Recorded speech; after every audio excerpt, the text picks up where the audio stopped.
اللي هو ايه ده، انا كنت في حياتك وكنت بتعمل لي كده؟ يا نهار اسود انت.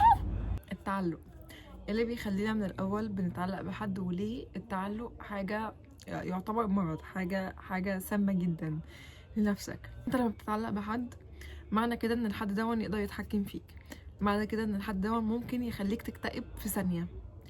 والموضوع ده محرج جدا، ان حد يقدر يبعت لك مسج او يقدر ما يردش عليك 5 دقايق فانت تكتئب عشان ما ردش عليك 5 دقايق. يمكن هو اصلا مشغول في اي حاجه تانية وانت اكتئبت عشان هو ما ردش عليك في ال5 دقايق دول، عشان ما ردش بسرعه، عشان انت فجاه حسيت كده ان في حاجه بتضيع وان انت مش عارف تمسك نفسك والحاجات دي.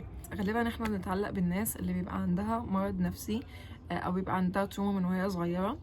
الموضوع ده ليه حاجه في علم النفس كبيره قوي، بس ده اللي بيحصل غالبا. فازاي تقطع نفسك ما بين اي علاقه توكسيك؟ ان كنت انت بتيجي ورا العلاقه دي، او ان كنت انت في علاقه الشخص ده انت بتحاول تطلعه من حياتك، او بتحاول تهرب باي طريقه انت ومش عارف، تحس ان انت متعلق. فخليني اقولك ببساطه تعمل ايه. انا كلمتكم كتير جدا عن الجورنالينج. هتعمل ايه؟ هتجيب الجورنال بتاعك، عشان انا قلت لكم جيبوا جورنال واكتبوا، اعرفوا نفسكم. حلو. انا ازاي بعدت عن كل الناس اللي كانت بتأذيني؟ انا كنت في، يعني شوفوا اوسخ علاقه ممكن تصفوها، قولوا لي كده كل العلاقات اللي كنتوا عديتوا بيها. انا هقول لكم انا كنت في العلاقه دي وكنت في العلاقه دي، انا شفت كل حاجه. ف فالحمد لله عندي مناعه. فخلوني بقى اقول لكم انا عملت ايه. انا العلاقات دي ما بداتش تتقطع غير لما بدات اكتب، غير لما بدات اعرف نفسي، غير لما عقلي بدا ياخد باله إيه اللي بيحصل. عقلي، انت تحس ان انت حاطط عقلك في سيتويشن مش بتاعته، حاطط عقلك في سيتويشن هو مش فاهمها، هو مش فاهم ايه اللي بيحصل، هو مش فاهم مين ولا انت عرفته امتى ولا انت عرفته ازاي، هو مش فاهم حاجه. فانا حصل امتى؟ لما بدات اعرف نفسي وبدات اكتب. مع الكتابه قلت لكم مع الوقت انتوا بتعرفوا نفسكم اكتر. مع الكتابه بدات طبعا اجيب سيره ناس اذتني، سيره ناس بتاذيني، سيره ناس انا مش حاسه ان انا مرتاحه حواليها. وبدات اقول حصل كذا كذا، وانا بكتب الفاكتس. ماشي، انا بكتب اللي حصل بالظبط، ما بقلفش. ان كان الشات بقى انا اتعلقت، انا اتشتمت، انا اتزعق لي، انا قعدت اعيط والشخص ده ما اهتمش، انا فضلت انحر في نفسي، انا فضلت انحر في قلبي والشخص ده ما اهتمش، او الجروب اللي انا كنت فيه ده مش شايفني وبيقل مني، ايا كان. بفضل اكتب واقول بقى انا حاسه ايه. اقول انا حسيت بالقرف، انا حاسه ان انا قرفانه من نفسي، انا حاسه ان انا قرفانه منهم، انا عايزه اقطعهم، انا مش عارفه اعمل ايه. وافضل احكي انا حاسه ايه. حلو. لوحدي انام واصحى تاني يوم احس ان انا مش حاسه حاجه ناحيه الشخص ده. سبحان الله، انا مش عارفه ازاي بيحصل ده يا جدعان. بس انا لما بكتب المشكله واكتب انا حسيت ايه، تاني يوم بصحى انا ناسيه الناس دي، ناسيه انا اصلا كنت مهتمه بيهم ليه. اللي هو انا كنت اللي هو ببقى في اللي هو انتوا مين، هو ايه الهبل اللي انا كنت بعمله ده؟ حرفيا ده اللي بعمله، ده اللي بحس بيه بعد ما انام واصحى او بعد اللي بيحصل ايا كان. وبدات تحصل كده، بدات اكتب اللي انا حاساه، ولوحدي عقلي بدا يريدايركت مي. وربنا بدا يفتح لي ابواب، يعني ازاي اخرج من العلاقه دي. وعلى فكره الناس دي موجوده في حياتي عادي، بس انا مش شايفاهم. يعني انا مش بقولك اعمل بلوك، انا مش بقولك امسح شات الشخص ده، انا مش بقولك طلعهم الكترونيا خالص. انت لوحدك هيطلعوا بره دماغك، انت اصلا بتديهم قيمه لما بتفضل تمسح رقمهم وتبلكهم وتبقى قاعد مستني. انت كده بتزود التشتت عليك، انت بتبقى قاعد مستني تشوف المسج اللي هتجيلك، هم خدوا بالهم ان انا عملت لهم بلوك ولا لا، هم هيتصلوا بيا امتى. لما تحطهم في الاركايف بتدخل كل شويه الاركايف تشوف بعته وتفضل مركز مع الاركايف بقت كام مسجز. لا، ما تعملش كده، انت كده بتديهم قيمه مش بتاعتهم. فانت هتعمل ايه؟ انت هتحكي، انت هتعرف عقلك اللي انت فيه. انا عايزه اقولك ان انت هتتكسف من نفسك. يعني تخيل كده حد، لو انت شخص قدامك والشخص ده اللي هو انت بيحكي لك اللي حصل، مش انت هتقول له ايه يا ابني التخلف اللي انت فيه ده؟ انت ازاي في العلاقه دي؟ هو انت عبيط؟ دي فكره الثيرابي. مش انت لما بتروح للثيرابيست بيفضلوا يقولوا لك روح للثيرابيست؟ انت عارف شغلانه الثيرابيست دي ايه؟ ان هو يسمعك نفسك بس، ويفضل يسألك أسئلة عشان انت تسمع نفسك مش اكتر. يعني هو بيفضل ساكت ويسألك أسئلة، حسيت بإيه مش عارفة ايه، طب ما تكتب الأسئلة دي يا حبيبي. انت لو كتبت اللي حصل انت لوحدك هتفضل تكتب أسئلة لنفسك، انا حسيت ايه، انا هعمل ايه، وتاني يوم هتلاقي نفسك اتغيرت. دي فكرة الثيرابي. حرفيا مفيش اي فرق انك تدفع الافات في لثيرابيست وان انت تكتب. دي فري ثيرابي خلاص، انك تكتب الاسئله اللي هتستفزك. انا بعمل كده في نفسي ليه؟ طب اعمل ايه عشان ابعد؟ طب كذا كذا كذا. سيبك بقى من عشره، سيبك من كل حاجه، انت بس اكتب ايه اللي حصل واكتب احساسك ناحيته. عقلك هيقف منك، هيقولك طلع نفسك بره المكان دون، وانت لوحدك هتحس ان انت خلاص. الناس دي هتبدا تحط كده باوندريز، لا انا مش هكلم الشخص ده. انت من لوحدك، انت من نفسك هتحس ان انت مش عايز تكلم الشخص ده، مش عايز تخرج تشوفه كتير. وانت حاول من نفسك تعمل كده، يعني حتى لو انت مش عارف تقاوم نفسك، انا بسألك بعد اذنك حاول تحط ليميت، ما تشوفوش بعض كتير، ما تتكلموش كتير. والحاجات دي لازم انت تعدي بيها، لازم تغصب نفسك ان انت بتشوفش الشخص ده كتير، عشان ايا كان اللي بيحصل هو انت بتاخد ذنوب، انت نفسك عليه، يعني نفسك ليها حق عليك. فان انت تدمرها ده انت بتاخد ذنوب. تخيل انت بتاخد ذنوب عشان انت بتأذي نفسك. فحاول تقرب من ربنا، حاول تصلي. الصلاة يعني الصلاة تنهي عن الفحشاء والمنكر. العلاقات دي كلها منكر، العلاقات السامة، اصحاب بقى ولا مرتبطين ايا كان، العلاقات دي كلها ذنوب ذنوب ذنوب ذنوب جارية. حتى يعني حتى لو انت مش واخد بالك فانت بتأذي نفسك، ونفسك ليه عليك حق، فانت هتاخد ذنوب ان انت بتأذي نفسك. فانا مش بشد عليكم قوي، بس بالراحة على نفسك شوية. حاول على قد ما تقدر تحمي نفسك، احمي نفسك، افضل احكي وشوف. اشغل نفسك بحاجة، يعني اشغل بنفسك بأي حاجة غير انك تكلم الشخص ده، او تحاول تخرج معاه، او تحاول تفتح معاه كلام اصلا. اشغل نفسك بحاجة غير التليفون. اكتب كتير، اقرأ كتير. والحاجات دي لما بتسرح في حاجة وما بتاخدش بالك من التليفون، من الدنيا ومن الفومو، حتة التعلق بتيجي من التليفونات. يعني المصيبة بتاعت التعلق التليفونات بتساهم فيها بشكل كبير جدا. ولو هتاخد بالك ان الناس اللي بتقرأ كتير، او الناس اللي بتكتب كتير، او الناس اللي بتبقى مشغولة في الحياة، عن ناس عندها حياة، ما بيبقاش عندها خوف ان هي مسج تفوتها، ما بيبقاش عندها فومو اللي هو fear of missing out، ان في حاجة تفوتهم. فانت حاول تشغل نفسك في الحياة، حاول تعيش اللحظة. انت جيت الدنيا دي بيبي، البيبي ده بيبقى كله حب. لما انت بتاخد منه حاجة هو مش بيفضل يعيط، لو انت اديت له حاجة تانية هيتلهي فيها، مش هيفضل بقى يجي تاني يوم يقعد يعيط على اللعبة اللي ضاعت منه امبارح ولا اي حاجة. هو جاي عشان يعيش اللحظة، بيبقى جاي مركز ان هو يبسط نفسه. وده اللي انت لازم تعمله.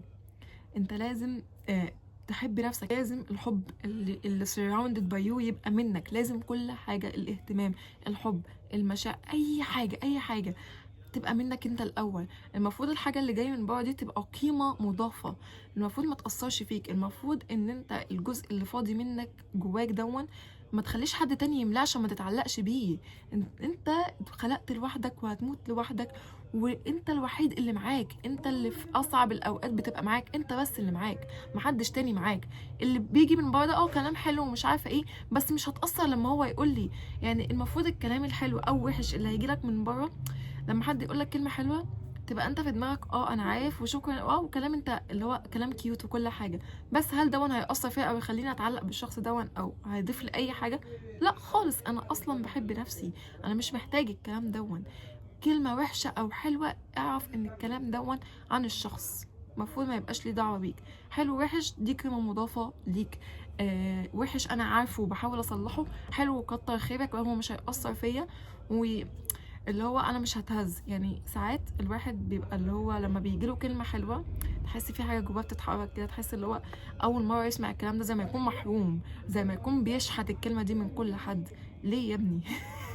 ليه؟ انت مش محروم، انت حارم نفسك، انت اللي حارم نفسك، انت اللي واهم نفسك ان الكلام الحلو لازم يجي من بره مش يجي من جوه. ودي الحاجه اللي بتخليك تتعلق. الكلام لازم يجي من جواك، ايا كان الحلو او الوحش انت لازم تبقى عارفه، وانت لازم تبقى مصارح نفسك بكل حاجه. انت اللي هتنقذك مش الشخص انت مش محتاج حد ينقذك. اصل الشخص ممكن تاني يوم يموت، ممكن تاني يوم يسافر يروح في داهيه. المفروض كل اللي بيجي من بره قيمه مضافه، عشان انت اوريدي مدي لنفسك الحب كله.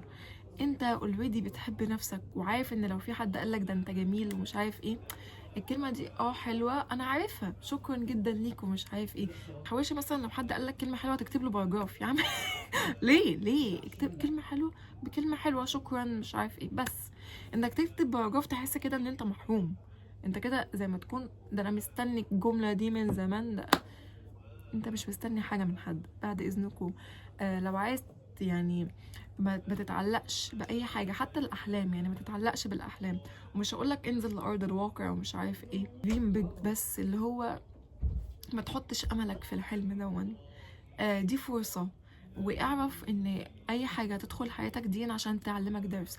اي شخص هيدخل حياتك ان كانت التجربه دي وحشه ولا حلوه، المفروض انت تليت جو، المفروض انت تسيبه خلاص. يعني اللي هو انا خدت منك الدرس وانت خدت مني الدرس، المفروض انتوا بقى كل واحد يشوف طريقه. ما ينفعش تفضل تتعلق بالشخص ده او تفضل تبرر له او تفضل تحاول تحسن الموقف اللي حصل او ايا كان. لا، موقف وحصل، خدت درس انت وهو، خلاص.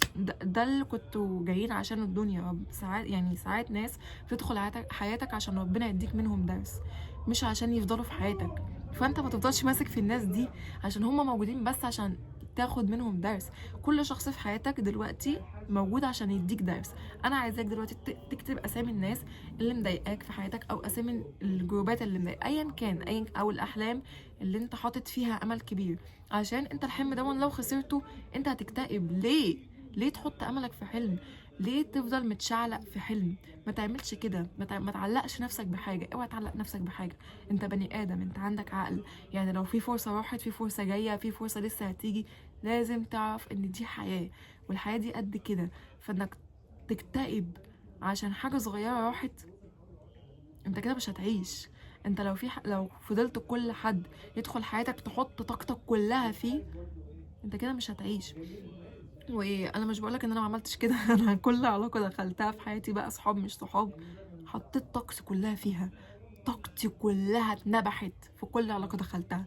وانا جايه بقولك من المستقبل، الناس دي ما تستحقش الطاقه اللي انت هتحطهم فيها، ولا الاحلام. يعني ياما حطينا حلمنا. يعني يا جدعان، انا كنت وانا صغيره مقتنعه اني مستحيل ادخل جامعه في مصر. انا ما كنتش متخيله ان انا هبقى في جامعه في مصر، انا كنت متخيله دايما ان انا هبقى جامعه في انجلترا. ولما الحلم ده ضاع، انا حاولت على قد ما اقدر ان انا ما اتمسكش بيه قوي، عشان كان ممكن يجيلي اكتئاب. انتوا فاهمين؟ وانا كنت صغيره طبعا، يعني اللي هو عندي احلام ومش عارفه ايه. فانت لازم تعرف ان انت بني ادم، انت قادر على كل شيء. انت لو في حب انت اللي هتديه لنفسك، انت لو في امل انت اللي هتخلقه لنفسك، مش الحلم الواحد اللي انت كنت حاطط امل فيه. لا، في فرص كتير جدا في الاشخاص وفي المواقف وفي كل حاجه. فبعد اذنك اعرف نفسك، اعرف ان انت كل الناس اللي انت حاططها في حياتك دي التوكسيك، او العلاقات اللي ملهاش لازمه دي، اعرف ان انت اصلا مش محتاجها. ان كانت هي بتديك اهتمام زائف، ان كانت هي اصلا يعني انتوا يا جدعان، انتوا لو خدتوا بالكم انتوا بتشحتوا الاهتمام من العلاقات اللي انتوا فيها. انتوا تحسوا كده ان الشخص ده بيقول لكم الكلمه لما انتوا تعملوا اللي هو عايزه، او لما انتوا تفضلوا تكتبوا باراجرافات قد كده، او لما خلاص هو خد اللي هو عايزه منكم فبيحاول يواسيكوا. بعد اذنك، لو انت في علاقه زي كده، او انت في علاقه في حد بيحاول يهرب منك، انت المفروض تكون انت كمان بتهرب. عشان زي ما قلت لكم، انتوا فترات، الناس فترات في حياة بعض. ما تتعلقش بحد اكتر من شهر. لو هو عايز يمشي، لو انت خدت درس منه، سيبه خلاص يمشي. فبعد اذنك، انتوا مجرد فترات. لازم تعرف ان اي علاقة انت فيها دي مجرد فترة، ولازم انت تسيبها تمشي. الشخص ده مش بيضيف لك اي حاجه في حياتك، انت ما تعرفش تضيفها. الشخص ده، تخيل كده، الشخص ده لو طلع بره حياتك، هل الحاجه اللي كان بيديها لك دي كانت مهمه فعلا؟ يعني هل كان بيديك ايه؟ كان بيديك كلام حلو؟ طب ما انت ممكن تقول لنفسك كلام حلو. لا، ازاي يا ملك؟ ده انا ما بصدقش نفسي يعني. انا بصدق الناس اللي تقول لي. انا ببقى مستني ناس تقول لي كلام عشان اعرف نفسي. ايوه، عشان انت عمرك ما سمعت نفسك بتتكلم. ما تتكلم في المرايه، ما تتكلم في النوت بوك. جرب كده تحكي الشات اللي حصل ما بينك وما بين شخص كده توكسيك في حياتك في المرايه. وقف كده قدام المرايه، قال لي كذا، قلت له كذا. انت مش هتقدر تكمل الشات. كميه الاحراج اللي انت هتبقى فيها، انت مش هتقدر تكمل، مستحيل. اللي هو ايه القرف اللي انا فيه انا ازاي كنت بعمل في نفسي كده؟ وانا عايزه اقول لكم يا جدعان ان الحاجات دي انتوا هتكتشفوها لوحدكم بالكتابه. فالنصيحه اللي انا جاي اقولها لك في الفيديو اكتب، اعرف نفسك. وعلى فكره، الناس اللي انا خرجت من حياتهم دي، الناس التوكسيك السامه اللي انا طلعتها بره حياتي، انا اللي خرجت من حياتهم. واول ما خرجت ونجحت وشفت حياتي وبدات اكتب وعرفت نفسي وعرفت قيمه نفسي، ان انا اللي هو انا كنت في حياتكم انتوا ما قدرتوا، انتوا مجانين. اللي هو ايه ده؟ انا كنت في حياتك وكنت بتعاملني كده؟ يا نهار اسود! انت انتوا كنت بعيط عليكم، انا كنت بنحر في نفسي عشانكم. يا نهار اسود. وعلى فكره الناس دي دلوقتي مش هتعرف تخش حياتي تاني، عشان انا عرفت قيمه نفسي. اول ما عرفت قيمه نفسي بالكتاب، اول ما عرفت انا مين، اول ما شفت الشخصيه اللي هو انا كل الجمال ده، الناس دي ما بقتش عارفه تخش حياتي تاني. الناس دي بقت هي بقى اللي بتستنكح كده، اللي هو تكلمني بقمه الاحترام عشان تحاول تخش حياتي تاني. وعلى فكرة أنا بتكلم برضه باحترام، عشان أنا محترمة، عشان أنا لما كتبت عرفت أنا مين. أنا شخص جميل وفعلا أنا محترمة، أنا كذا كذا. أنت حاولت تبوظني بس أنا ما وقعتش، أنا رفعت. أنا تحاول تنزلكوا أول ما أنتوا ترفعوا، أول ما أنتوا تطلعوا. الناس دي يا إما هتحاول تدخل تاني باحترام، يا إما تحاول تقلل منكوا تاني. واوعوا تعملوا كده. وعلى فكرة انتوا مش هتصدقوهم، عشان الشخص اللي عارف نفسه زي ما قلت لكم قبل كده عارفك كويس قوي. الشخص اللي عارف نفسه يا جدعان، تحس كده ربنا ما شاء يعني سبحان الله بيوسع رؤيته في الناس. اللي ربنا كان بيحاول يوريهولك في الناس من زمان، اول ما بتعرف نفسك انت بتشوفه من بقى. يعني كلمة واحدة بعد ما بتعرف نفسك، كلمة واحدة هو يقولها تاخد بالك بقى من كل حاجة. فاعرفوا نفسكم، وصدقوني العلاقات اللي انتوا فيها دي ما تستاهلكوش، انتوا احسن من كده بكتير. والله العظيم هيندموا قوي، هيندموا قوي قوي. فخليهم يندموا. وبس كده. باي باي.